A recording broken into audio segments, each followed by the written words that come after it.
ባለፉት ጥቂት ዓመታት የማርበርግ ቫይረስ በሚከተሉት ሀገራት ውስጥ የተከሰተ ሲሆን ኢኳቶሪያል ጊኒ፣ ጋና፣ ዴሞክራቲክ ኮንጎ፣ ኬንያ፣ ደቡብ አፍሪካ፣ ኡጋንዳ፣ ዚምባብዌ፣ ሩዋንዳን ፈትኗቸዋል።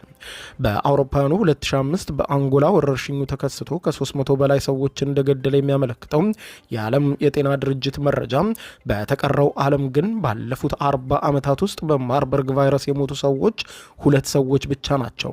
አንደኛው በአውሮፓ ሲሆን ሌላኛው ደግሞ በአሜሪካ። ሁለቱም ግለሰቦች ኡጋንዳ ውስጥ የሚገኙ ዋሻዎችን ጎብኝተው እንደነበረ ይነገራል። እንደ ጤና ባለሙያዎች ከሆነ ቫይረሱ በቅርብ ጊዜ የተከሰተው በሩዋንዳ ውስጥ በመስከረም 2024 መጨረሻ ላይ ነው። ቫይረሱ በሩዋንዳ ሲገኝ ለመጀመሪያ ጊዜ ሲሆን ምንጩ እስካሁን አልታወቀም ነበር። የሩዋንዳ ጎረቤት የሆኑት ኡጋንዳና ታንዛኒያ በ2017 እና 2023 የማርበርግ ወረርሽኝ እንደተገኘ ሪፖርት አድርገው ነበር። በበሽታው መያዛቸው ከተረጋገጠባቸው መካከል አንዳንዶቹ የጤና ባለሙያዎችም ነበሩ።